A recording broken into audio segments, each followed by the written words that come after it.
an airplane? Or is it the wind? Okay, weird. Anyway, kinda wanted to talk about serious stuff today. That's probably why I'm nervous. I was gonna talk about mental health in general and in regards to myself and such. Mostly because I did a vote on what everyone wanted to see, and what I got was totally game for like serious topics and such. And I was like, well, all right, here we are. Mostly what I want to talk about is like, I think I talked about this in my last stream, but I didn't actually make a video of it because the video ended up being really garbage. Weirdly, mental health is such a scary topic. I don't know why. I think it's because everyone doesn't want to be perceived as crazy or something. And so it gets stigmatized a lot.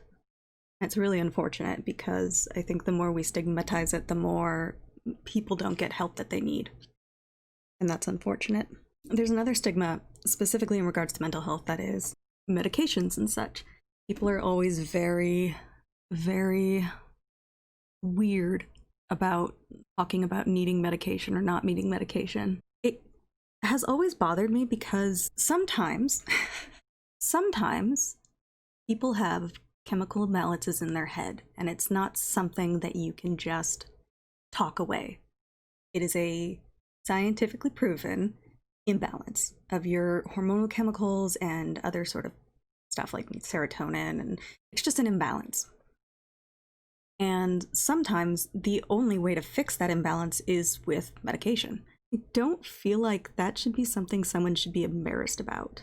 Did I mention it's hot down here? It's like, I have to turn off the fan because all you hear is the fan whooshing in the background, and like when I turn off the fan, I instantly start sweating, and I'm like, oh god, is this worth it? Bipolar 2 in the house? Oh man, yeah.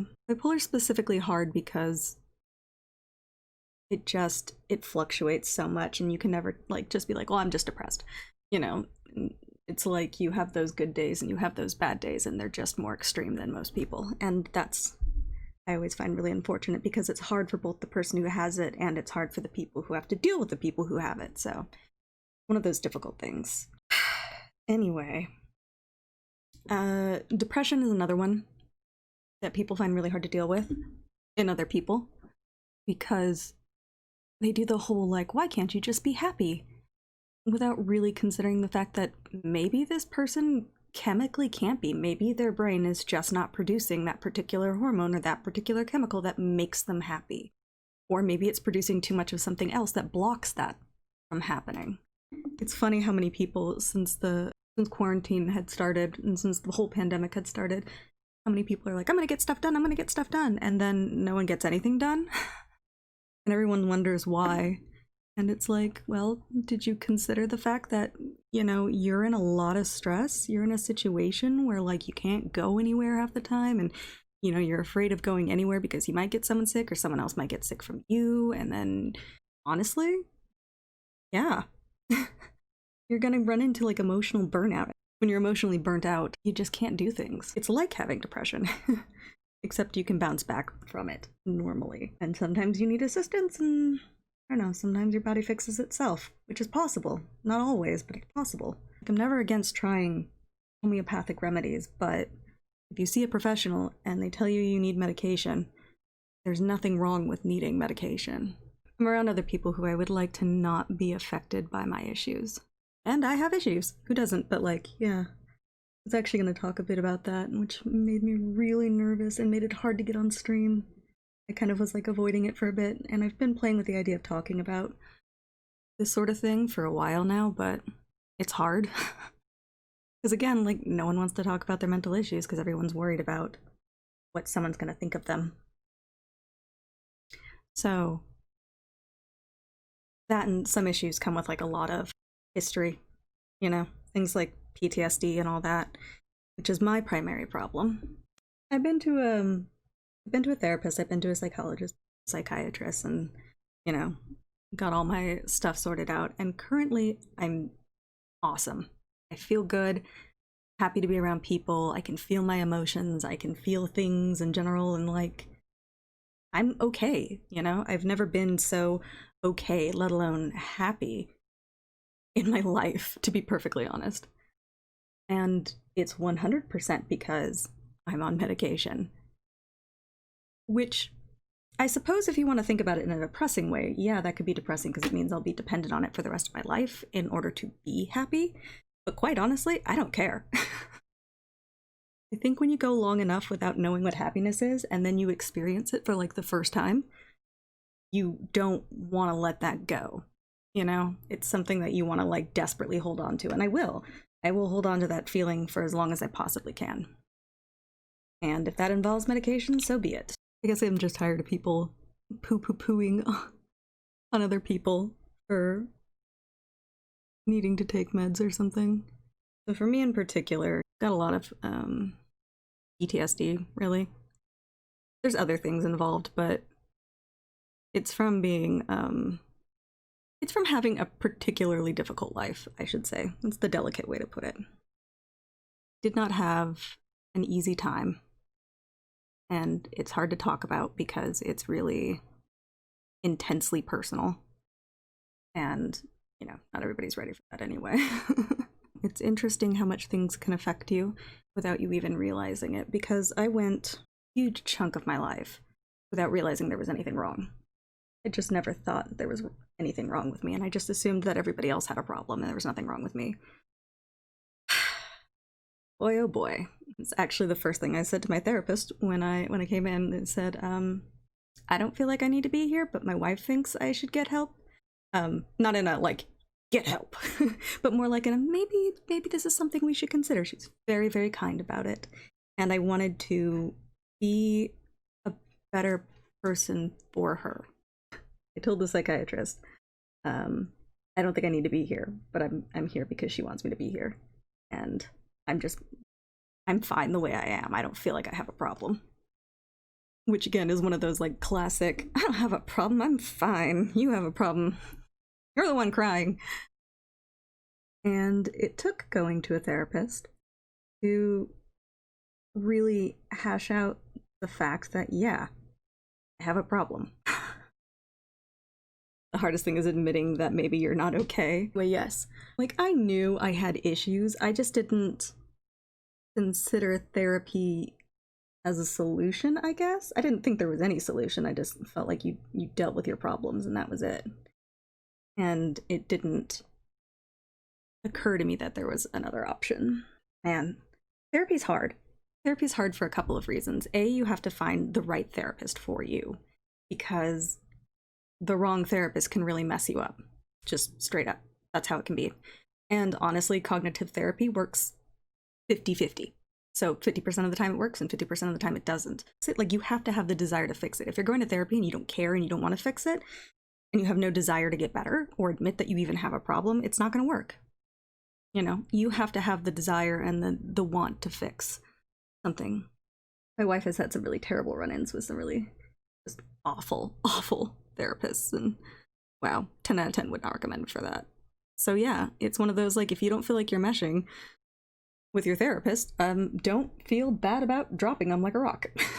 It's not their job to be offended if you're not meshing, and it's better that you not be, you know, working together if you don't mesh. It's such a random topic to talk about while I'm doing my makeup. I hate calling myself a victim of anything. And even the whole tag, like, a survivor, I don't know why, it just, like, irritates me. And I get the purpose of it. Like, calling yourself a survivor is to nullify calling yourself a victim, because it means that you've survived and you can move on from things. And I totally get that, and I can totally see why people would want to use that. But for me, it's like, I guess I just don't overly consider myself like a victim or a survivor. I'm just a person who lived through some really shitty stuff. And so here we are. Are those too dark? They look too dark. I think I made my eyebrows too dark. That's the way it's gonna be. Having the right therapist is really important. Finding the one who works for you best, really, really important. And then once you've found someone who you think will listen to you and like will understand you, that's where you can actually get some work done. And again, like, you have to be willing at the very least to change if you think there's something wrong. Because, like, while I didn't think there was anything wrong, I was willing to humor the idea that maybe something was, and that maybe it was affecting the people that I care about. And I don't necessarily care so much if things affect me personally, but I care if they are affecting people I love. And in the end, I'm really eternally grateful she got me to go, essentially. It's something I've known for years, but like it just didn't, again, it wasn't affecting me, so what did I care? And then I realized how much it was affecting her and the people I care about, and I'd be really irritable. I'd snap at people all the time, and like I'd get this is hard to talk about. I get really, really irritable, and I would just snap at people unintentionally, and like my irritation would fade almost immediately. It would be like my emotions ran at like a blank level for most of the time, and then every once in a while I'd have this spike of emotion, and then it would like cut off. So it was like if I had this much emotion, and then anything that went too high or too low just cut off. It was more like, it was a very short range of emotion. It was really bad. I definitely tried to be a better person. Like I tried to be a good person without therapy and medication because I couldn't afford it. So it was really exhausting. And I think some people ran into me on my off days at conventions because I've definitely had some off days. I'm also a very blunt person. And yeah, I try to be cordial because, I don't know, I was just always taught to be a cordial individual. We're gonna do orange today, by the way, because today is Jury's day, and I love Jury. And I want to do orange. Even though orange doesn't look fantastic on me, I'm gonna do it anyway. Oh god. I can already tell this is gonna be a fun adventure. Yeah, that's, awesome. I never do orange, so this is my new time adventure. This looks like a hot mess. It does remind me a bit of Lisa Frank and Zebra Bubblegum, you know? And by a little bit, I mean quite a bit. Oh boy. Oh boy. I make choices in life. This is certainly one of them. So I went to therapy, and a lot of what it was for me was that I needed, like, the confirmation from an authority figure that it was okay to let go of the toxic people in my life, regardless of their relation to me or not. And I needed kind of the confirmation of, yeah, what happened was really messed up and it shouldn't have happened, and it's okay to never speak to these people again, which is rare because most therapists won't tell you that, but I kind of had a special case going. After I did that, things got a lot better for me. The medication kicked in, and the first time the medication kicked in, I had this moment of like, I don't want to call it euphoria, but it was definitely like a moment of like, oh my god, is this what happiness feels like? Why is there war? Like, I don't understand. This is looking like mud, more and more. The more I mess with it, the more it looks like mud. Dear Raven. Why? Oh, I don't know how I feel about this. I officially hate this makeup. Woo! I'm gonna try and fix it, but I officially hate it. I think someone told Kim once that, like, it's okay if you get cancer because people support you. And that was definitely a what? What? No, it's not okay if anyone gets cancer. Nobody deserves cancer. What are you on about? And like, it was just astonishing that someone would say that to somebody else, you know? Like, why, don't say that to people. That's a terrible thing to do. Stop, get help. It was really upsetting at the time. Now it's kind of just funny because it's like, wow, that was really inept of whoever was saying that. Like, that's not, wow, okay. Dollars to dimes, they had their own problems. Oh my god, I've got red everywhere. We're just gonna wipe this off and start over. I'm using this makeup remover spray with vitamin E. It's oil-free, fine mist, hypoallergenic by Skin Diva. Might as well. So you just kind of spray it on and you let it sit for like 3 seconds or so, and then you wipe it off. And I gotta say, it does a pretty darn good job for being a waterless spray.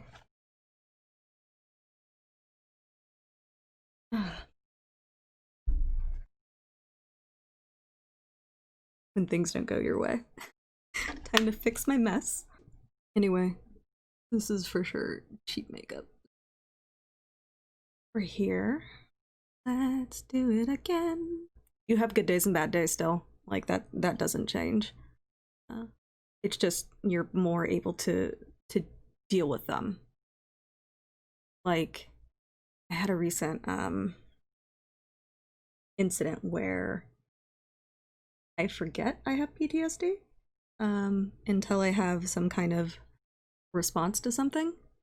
And like I was just sitting here at my desk. I think I was video editing or it was on Discord or something. I was doing something and I heard a car drive by and I couldn't tell if what was happening was backfire or if it was actual gunfire. And wow, it messed me up pretty bad. Like I dropped to the floor immediately. Like that was my first instinct, was just drop to the floor. And like which I guess is kind of helpful. But yeah, I just couldn't stop shaking for like well over an hour or something. Like I just couldn't. It's not like it was even at me or like at, not like it was in my house or in my complex or anything. I heard it and it freaked me out real bad. Caused a serious like panic attack. And it was heart racing, just chaotic. Well and truly chaotic. It's weird because like in your head you can say things like, well, this is happening because of this, so calm down, body. But your head and your body have two different reactions to things. So while I can be like, oh, I'm having this reaction because I have PTSD and I'm responding to the sound of gunfire and blah blah blah blah blah blah blah, because I don't do well with loud noises, especially loud noises with violence. Even though like I'm talking to myself about this, even though I'm like, this is what this is, I cannot get my body to chill out. Like it just won't. It's like, thanks anyway, but we're just gonna do what we want. Yeah, I still get bad times, but at the very least, like I can work my way through it. It's not like a complete breakdown, you know? It's like I know what's happening, and like while I know that I physically can't control it, I know what it is at the very least, and that it will pass. I'm sure you all have your own experiences of dealing with this sort of thing, trying to navigate being human. It's hard. Being human's hard.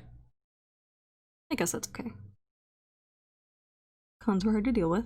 Like, while they were my fun time, they were also really stressful, and I think we kind of came to the epiphany that, like, why are we stressing ourselves out for this? Like, this is supposed to be fun. And it's stopped being fun. Stopped being fun a while ago.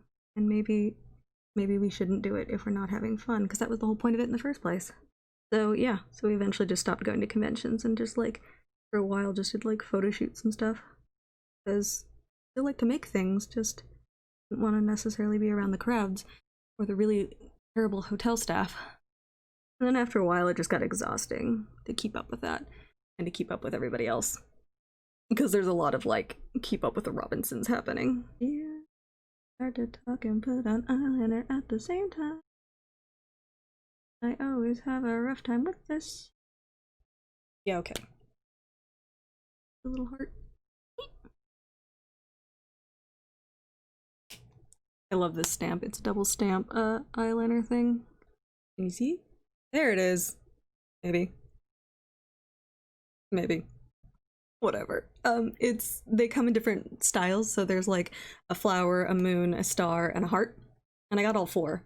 So it's like half of the black liner and then half is a stamp.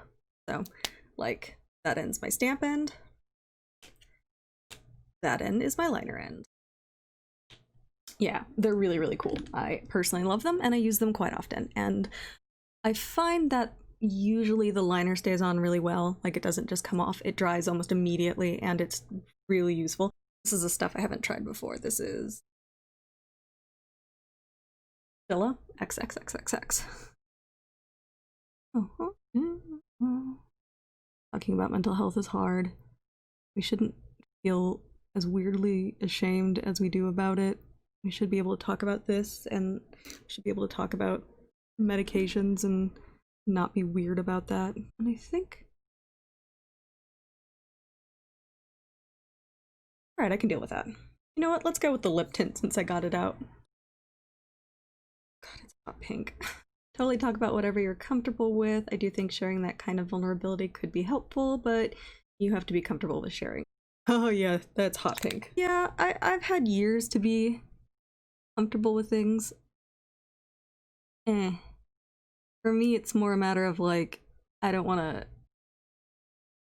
trigger other people. I had to put so much content warning on this. Videos are not for children. This is a lip tint. It is so obnoxiously bright. Not a fan. Yeah, that was supposed to be a lip tint.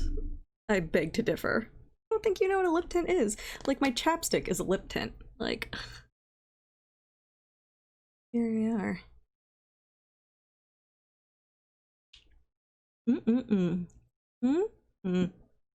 That lip tint really did something. So, wow, this is much harder to talk about than I thought it would. Especially because I know people are going to see it. It's a mild or something or other that wasn't too bad. I don't know.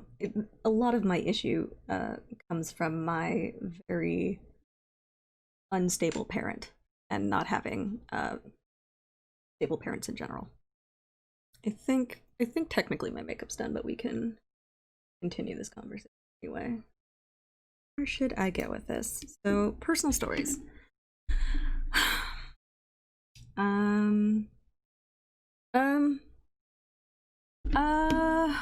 Okay. Right, so I've talked a lot about, I'm gonna fan myself while we're talking, different situations and stuff that have happened while I was growing up, the things that like, oh, you know, and I say it delicately often, like, oh, my mother wasn't the most careful of individuals, or she wasn't the most there. It ended up with being a lot of child abuse and child neglect and things like that growing up. So there was a lot of issues that happened, and a lot of things happened because she wasn't all there in the head. Okay, one of the lighter stories is that I had a twin. My twin died when we were like a week old. So yeah, I was born a fraternal twin. And then I have like one older brother, but there were a bunch of other kids that were born as well. Like there were 7 of us total, but only 2 of us survived into adulthood. I don't think most of anyone lived past like a month, but anyway, so it was weird complications with birth and being pushed downstairs and stuff. So one of those good times. My mother anyway, not me. For me and my twin, it was that we were born like, I want to say about 3 months-ish early, and it's because I had the umbilical cord around my neck, and so we had an emergency C-section at like exactly 11 o'clock. So I was born on 11/11 at 11 with my twin. And I was like 2 pounds 7 ounces when I was born, and he was 1 pound something something or other, I want to say. So I, being the bigger twin, survived because there can only be one. Yeah, I don't have any particular feelings about that again because like I never knew him. So then I grew up with a brother who is 4 years older than I am. For better or for worse, because he wasn't all there himself. He definitely did things like he... I don't know, it's kind of weird to talk about other people and things they did, but like everything that has affected me really has affected me because other people have affected me. So one of the milder things that happened was that we were left home alone a lot, which wouldn't be a problem if we had things like food in the house and stuff like that, and we didn't. We were extremely poor, like, you know, those canned food drives that you have at your schools and stuff. Well, we were the other end of that, the other recipients of those canned drives, which I gotta say, man, people put absolute bullshit cans in there because they're not really thinking about other people actually eating this. They're just like, I just don't want this can anymore, whatever, I'm gonna throw it in. Which, I mean, beggars can't be choosers, but like, anyway, so we were that, and so there was a lot of times where there just wasn't food in the house at all. Ate a lot of dry noodles. You know, and there was a peach tree that was in our backyard because we lived in a trailer, and in the backyard of the complex or whatever, there was this peach tree, and I would just go and eat all the peaches because that's all there really was. Because I couldn't at the time fully cook. I think it was 8. And I mostly learned to cook when I was like 9, 10, I want to say. Anyway, so I ate a ton of peaches, and they made me so sick that I ended up like puking it all up, right? And because of that, I've had a really difficult time eating anything with peaches in it. Like, even the smell of it for the longest time made me really sick. So I can't really handle peaches very well. I can more modernly because I think enough distance has passed that I don't really have the visceral recollection of it. So that's sort of why I don't like peaches very much. It was a lot of time, it was just me and my brother, and then my brother would take off because he was like a young teenager, something like that. And so it was just me in the house alone a lot. And it was a lot of trying to navigate that as a young kid. And I had a lot of depression because I had already been dealing with a lot of stuff by the time I had gotten to 8. Had a lot of issues. And a lot of just stuff happened. My brother wasn't all there ever. So like at one point he took all my Barbies and hacked them up with an axe in the backyard and then buried them. And I didn't have many toys to begin with because when I was even younger, I had a few more toys, but I must have been like 6, and I hadn't cleaned my room, or I hadn't kept it clean enough. And so my mother, in all of her glory and anger, took all of my things that were on the floor and put them in a big garbage bag and threw them away. And then there was never replacements for it, so I just lost a lot of stuff. So I didn't have a lot of things to begin with, and then I lost a lot more things, and so I had like stuff. I got a lot of my dolls from like a mission and just hand-me-downs from other people's kids. Like, I guess other people's parents would be like, oh, my kids don't play with these anymore, like your kid can have them. That sort of thing, which is nice. Yeah, so, you know, it's a lot of stuff like that. Not dealing with entirely sane and together human beings growing up is always a problem. I don't know how to end this stream. This is a lot to talk about, and it's heavy topics, and I don't even know how to go about that. What do I say? Like, hey all, mental health is important, and you should not be afraid to get help. Both from like a therapist and from like medication and stuff. Like, there's nothing wrong with that. And that's all I really gotta say. Love you all. Thanks for coming to the stream. Sorry this was really heavy. Thanks for watching me put on my makeup. Bitch, I'm flawless. Yeah, anyway.